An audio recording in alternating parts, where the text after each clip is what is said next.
තෙරුවන් සරණයි.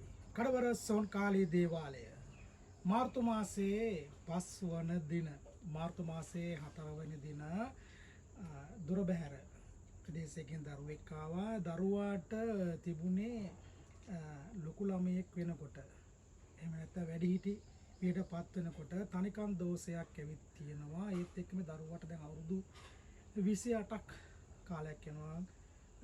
සාමාන්‍යයෙන් පිර ළමයෙක්වත් ඒ දරුවා දිහා බලන්නේ දරුවා තනි වෙන්න ඉතින් වෙලා ඉන්න කැමති ඒ වගේ නොයෙකුත් ගැටලු ප්‍රශ්න ඒ දරුවට තිබුණා. මම ඊයේ දවසම කරේ දරුවාට තිබුණු තත්ත්වෙත් එක්ක ආර්ථික ප්‍රශ්නෙත් එක්ක දරුවට ජීවම් කරලා නූලක් පැලැන්දුවා. ඉතින් අද උදෑසන වෙන විට දරුවට සැහැල්ලුවක් එකට දැනලා තියෙනවා. දරුවට වෙනදා නැගිටිනකොට අවදි වෙනකොට තිබුණු ඒ දෝෂ සියලුම දේවල් දුර වෙලා ඒ ආකාරයි රාජකාරී සිදු කරන්නේ දරුවා උදේ කතා කරලා කිව්වේ වේද මහත්තයා. ඉතින් පින් දුන්නා එහෙමයි රාජකාරී මා සිදු කරන්නේ. ඒ වගේම තමයි වසීගුරුකම සිදු කරලා දුන්නා. ජෝර්දානි සිටින දරුවෙට දරුවත් කතා කරලා කිව්වේ වේද මහත්තයා.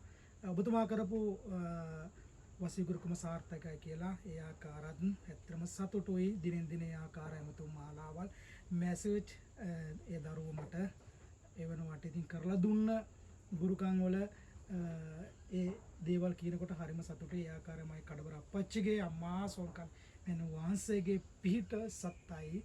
ඒ ආකාරයි මාහට යම් රාජකාරියක් බාර දුන්නොත් හොඳින් නම් හොඳින් නරකින් නම් නරකින් ඉෂ්ට සිද්ධ කර දෙනවාමයි. ඒකයි කඩවර සෝන්කාලී දේවාලයේ වෙනස.